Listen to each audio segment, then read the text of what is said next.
What's the worst thing you have ever done? Throwaway here because I'm a terrible person.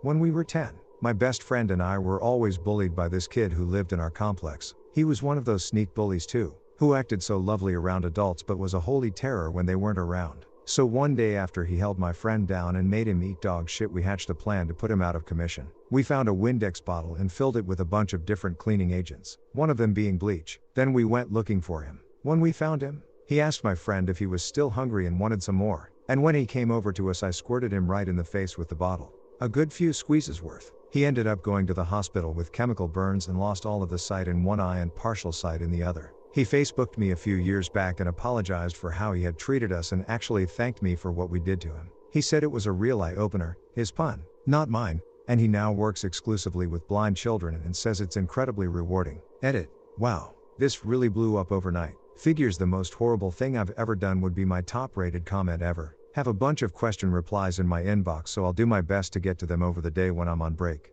I posted this before, but this thread brought it all back again. I grew up very poor with dysfunctional parents in a rural area. My siblings and I often went hungry. As the oldest, I always tried to look after them. But one day I failed hard. When I was 7 and my little brother was 5, I was playing outside and he appeared with a bologna sandwich that he had somehow scraped together from what he could find in the kitchen. It was just a single piece of meat on 2 squished pieces of dried bread. No cheese, no condiments, nothing else. When I saw what he had, in a fit of jealousy, I knocked it out of his little fingers onto the ground. He immediately burst into tears and started bending down to pick it up off the ground. Before he could pick it up out of the dirt, the local pack of stereotypical dogs that a poor rural family keeps pushed him over and ate the sandwich. He just lied there on the ground, covered in dust, crying and repeating over and over, "I made it to share with you. I am now 30, and we have a close relationship. But not a day goes by that I don't think about what I did on that one day out of petty jealousy.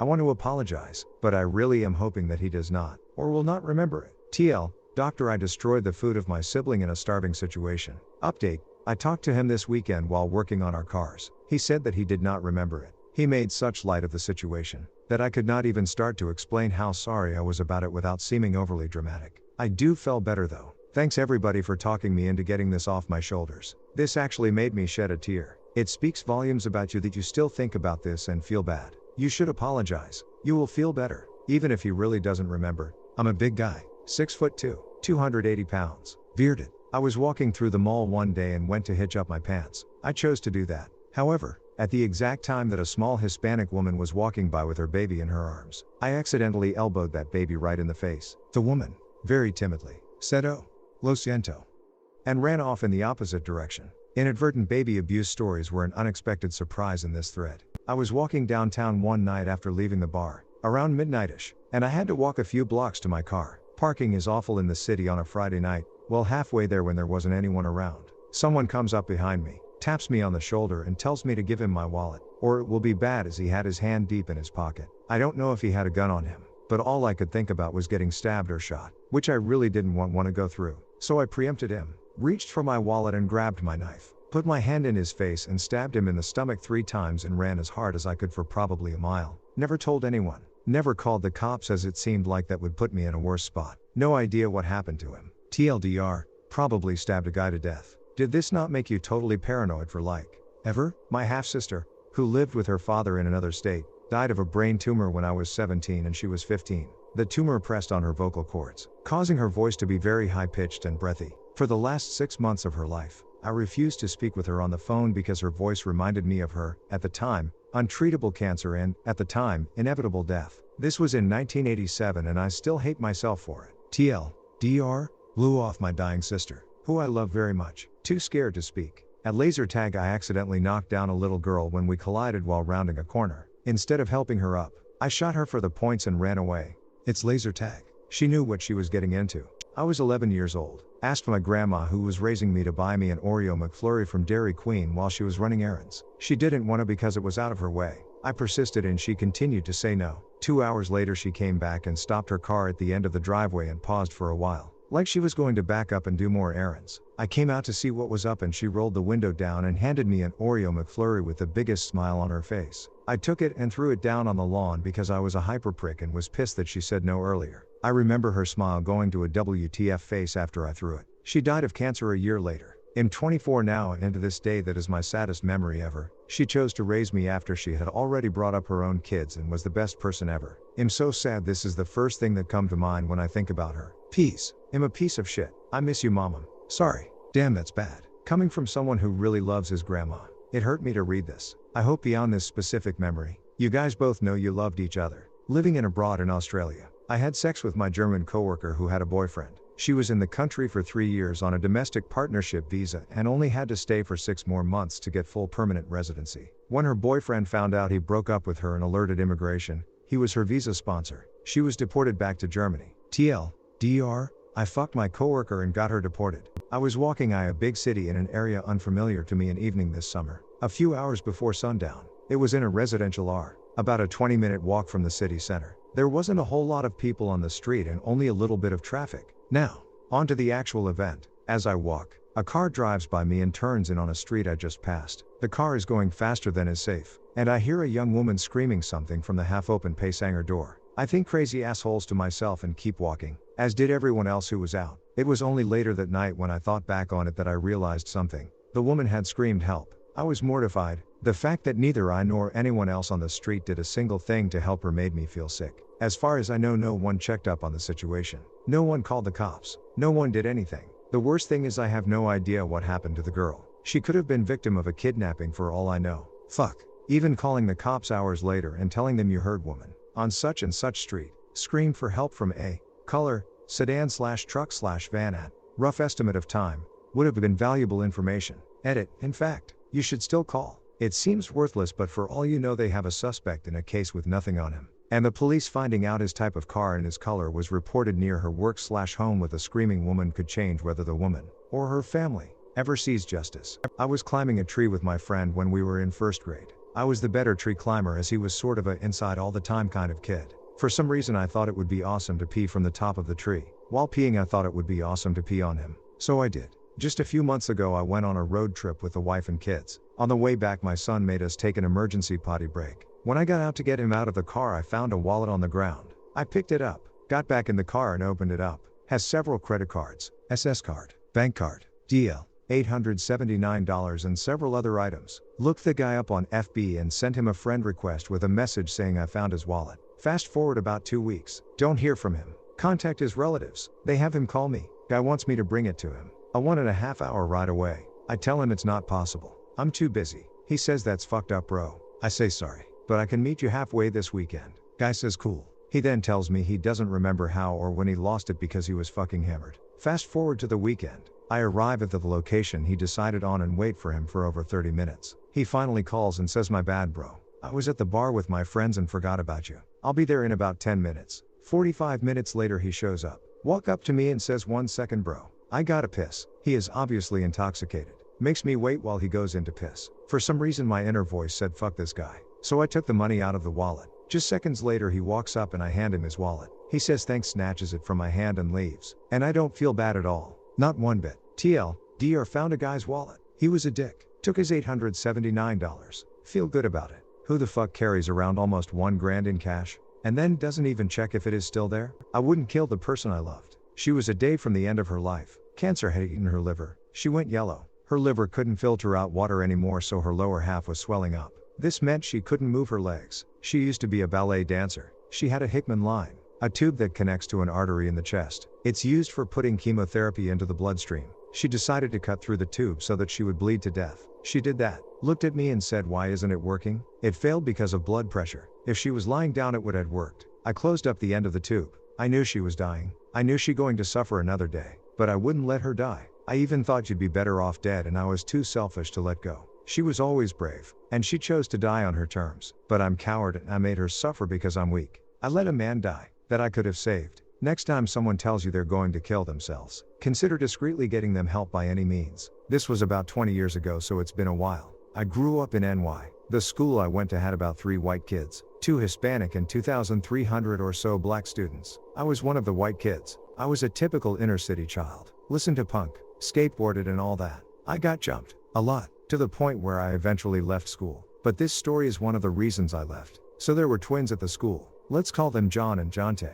They always picked on me. I guess having a mohawk and liking the dead Kennedys was enough to lump me in with skinheads, so all the white kids at the school were labeled as skinheads, even though none of us were. I was standing in front of my locker getting books and both of them snuck up behind me. I felt a really hard slap on the side of my head where it was shaved and the pain was actually pretty intense. I turned around to fight whoever just hit me only to see those two and about 15 other kids. The principal was standing on the other side of these kids with a smirk on his face. I could do nothing except mutter, "You'll get yours." Alone. It was later on that day when I got my chance. I saw John walking towards the stairs. It was a 3-story school and we were on the top floor. I lost all self-control as the anger hit me and I ran at him full speed. I actually jumped and hit him with both feet in his back and in the back of his head right as he hit the top of the stairs to go down. He flew the entire 15 stairs or so and hit his head on the wall. He was completely knocked out. I could faintly hear the screams as I flew down the stairs to him. People were telling me to stop. Even though I spent years of getting my ass handed to me by these guys and never being able to fight them one-on-one.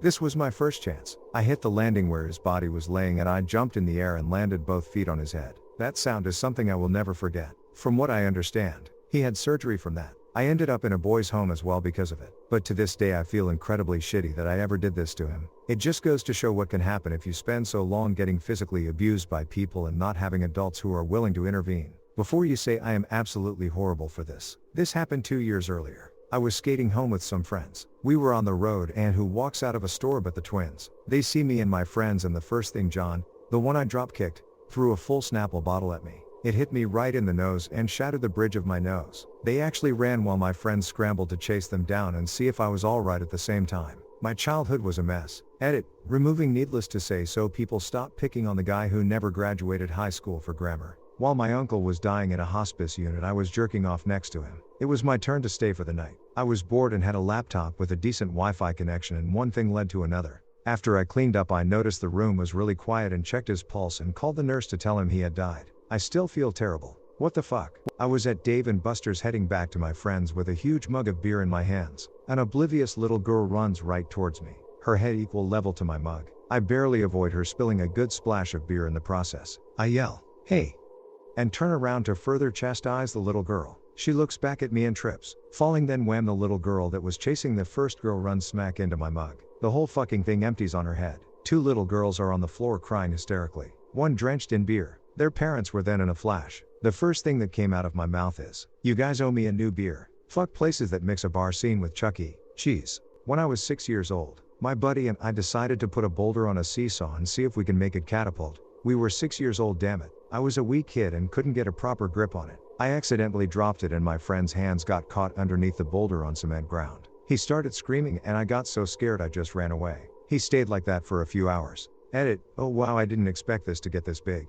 I remember the incident clearly but I don't have much memory of the aftermath. Those my parents told me about it a few years later. Plot to new movie 1. 27 hours starring a kid. Okay, here we go. This still torments me to this day. When I was 13 years old my parents took me to buy a hunting slingshot. I also bought a bunch of large metal ball bearings to shoot. My parents kept the real ammo and told me I wasn't allowed to play with the slingshot when they weren't home. So 15 minutes after we got home they both left for a few hours. My brother and his friend and I immediately went and took the slingshot out of their room but couldn't find the ammo. Our house was built on an old hazelnut farm so there are hazelnut trees around the entire property. And a lot of squirrels. So we started picking up the nuts that the squirrels dropped out of the trees and started shooting things in the yard. Then, sure enough, this squirrel came down on a really low branch while my brother's friend had a nut ready to shoot. We hadn't been able to hit a single target the entire time we were outside. We sucked. So as a joke, I told my brother's friend to shoot at the squirrel that was 10 feet away. He pulled back and shot the squirrel right in the side of the head.